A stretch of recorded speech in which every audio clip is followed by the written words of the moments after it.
Century 21 et ses 915 agences immobilières au service de vos projets partout en France présentent Sud Radio Conseil de famille. C'est l'heure de retrouver Conseil de famille. Bonsoir Stéphane Moller. Bonsoir Philippe Rossi. Stéphane, vous êtes associé au sein du cabinet VIA et nous nous retrouvons chaque soir pour parler investissement, finance, immobilier, droit de la famille, en fait, pour parler de gestion de patrimoine. Aujourd'hui, nous allons répondre à Jean-Jacques à Tarbes qui s'étonnait que l'on puisse faire du Pinel dans l'immobilier ancien.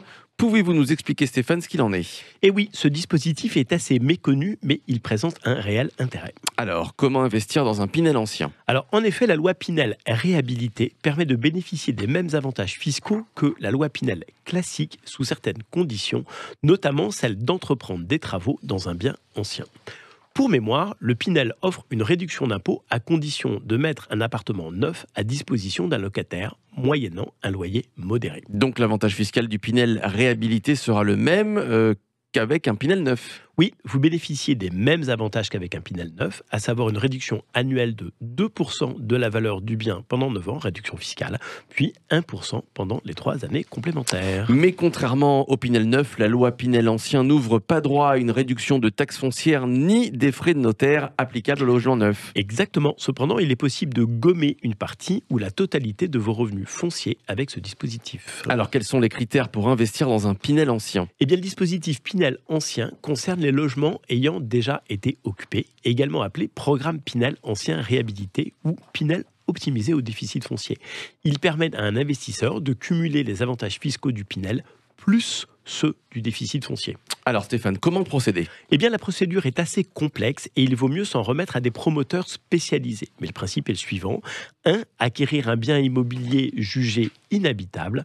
2. Prendre contact avec un expert indépendant avant les travaux, diagnostiquer, agréer l'architecte, etc., etc. 3. Entamer des travaux de réhabilitation et conserver toutes les factures pendant la durée du chantier, qui doit durer au moins 30 mois. 4. Faire évaluer le logement au terme des travaux par un expert pour certifier que la réhabilitation du logement respecte les critères définis par la loi en termes de performance technique et d'essence. Et la mise en location respecte les mêmes conditions qu'avec un logement Pinel neuf ? Exactement. Alors, quels sont les types maintenant de logements concernés, Stéphane ? Eh bien, il y a 2 types de logements éligibles à la loi Pinel ancien, qui sont les logements en état de délabrement. Sur ce point, la loi Pinel ancien ressemble beaucoup au dispositif dit de Normandie. 2. Un local commercial ou industriel qui doit être modifié en habitation. Les locaux commerciaux, entrepôts, granges, hangars, etc., etc. C'est très clair. Merci à vous Stéphane. Toutes ces chroniques à écouter et réécouter en podcast sur notre site sudradio.fr. Et puis comme Michel, vous pouvez poser vos questions sur le site de Conseil de famille, conseil avec un s-2-famille.com. C'était Sud Radio Conseil de famille. avec Century 21 et ses 915 agences immobilières au service de vos projets partout en France.